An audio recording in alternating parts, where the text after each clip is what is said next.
1 Samuel chapter 31. Meanwhile, the Philistines were fighting Israel at Mount Gilboa. Israel's soldiers ran from the Philistines, and many of them were killed. The Philistines closed in on Saul and his sons, and they killed his sons Jonathan, Abinadab, and Malchishua. The fighting was fierce around Saul, and he was badly wounded by enemy arrows. Saul told the soldier who carried his weapons, "Kill me with your sword. I don't want those worthless Philistines to torture me and make fun." But the soldier was afraid to kill him. Saul then took out his own sword. He stuck the blade into his stomach and fell on it. When the soldier knew that Saul was dead, he killed himself in the same way. Saul was dead. His 3 sons were dead, and the soldier who carried his weapons was dead. They and all his soldiers died on that same day.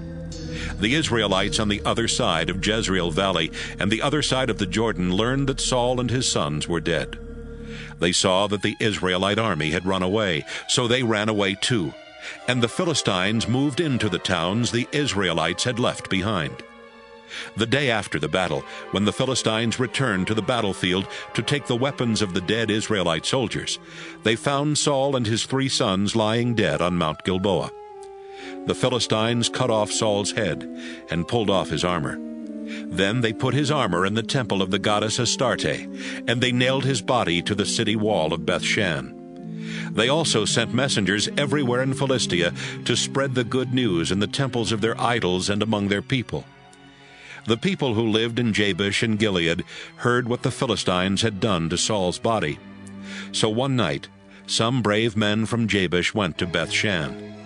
They took down the bodies of Saul and his sons, then brought them back to Jabesh and burned them. They buried the bones under a small tree in Jabesh, and for 7 days they went without eating to show their sorrow.